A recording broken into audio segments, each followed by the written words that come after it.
శ్రీరాముడికి విలువిద్య నేర్పింది విశ్వామిత్రుడు అని అందరికీ తెలుసు. కాని ఆయన జీవితాన్ని, రాజ్యాధికారాన్ని మరియు ఆధ్యాత్మిక చింతనను తీర్చిదిద్దింది మాత్రం వశిష్ఠ మహర్షి. రాముడి అసలైన గురువు ఎవరు? విశ్వామిత్రుడా లేక వశిష్ఠుడా? రాముడు మర్యాదా పురుషోత్తముడు కావడానికి వెనక ఇద్దరు గొప్ప మహర్షుల హస్తం ఉంది. ఒకరు యుద్ధ విద్యలు నేర్పితే మరొకరు జీవన వేదాంతాన్ని బోధించారు.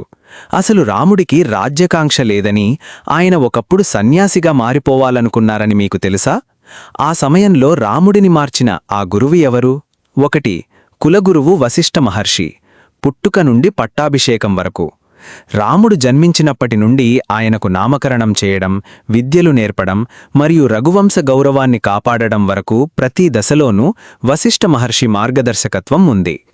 రాముడు విద్యాభ్యాసం పూర్తి చేసుకొని దేశాటనం చేసి వచ్చిన తర్వాత లోకంలోని దుఃఖాన్ని చూసి తీవ్రమైన వైరాగ్యానికి లోనవుతాడు. రాజభోగాలను వదిలేసి సన్యాసం తీసుకోవాలని అనుకుంటాడు. అప్పుడు వశిష్ఠుడు రాముడికి బోధించిన జ్ఞానమే యోగ వాసిష్టం. ఇది భగవద్గీత కంటే ముందే చెప్పబడిన గొప్ప వేదాంత గ్రంథం. 2. విశ్వామిత్ర మహర్షి. యుద్ధతంత్రాల గురువు. వశిష్ఠుడు రాముడికి శాంతిని, ధర్మాన్ని నేర్పితే విశ్వామిత్రుడు శక్తిని, శౌర్యాన్ని పరిచయం చేశాడు.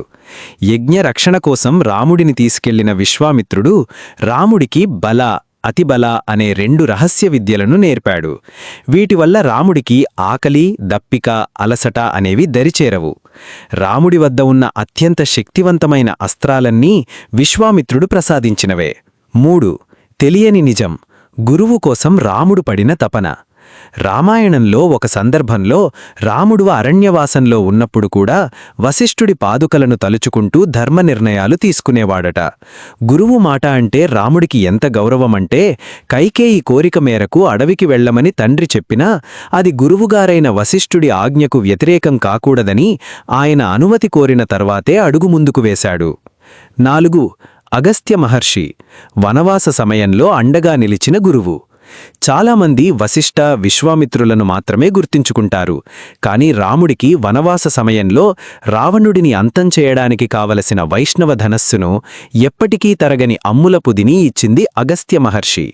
అలాగే యుద్ధ సమయంలో రాముడు అలిసిపోయినప్పుడు సూర్యభగవానుడిని ప్రార్థించే ఆదిత్య హృదయం బోధించింది కూడా అగస్త్యుడే.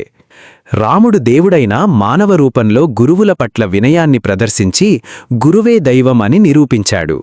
వశిష్ఠుడి జ్ఞానం, విశ్వామిత్రుడి అస్త్రబలం, అగస్త్యుడి మార్గదర్శకత్వం ఇవన్నీ కలిపి రాముడిని అజేయుడిగా మార్చాయి. ఈ వీడియో నచ్చితే లైక్ చేసి మీ మిత్రులకు షేర్ చేయండి. ఇలాంటి మరెన్నో ఆధ్యాత్మిక రహస్యాలు మరియు రామాయణ విశేషాల కోసం ఇప్పుడే మన ఛానల్ను సబ్స్క్రైబ్ చేసుకోండి. జై శ్రీరామ్.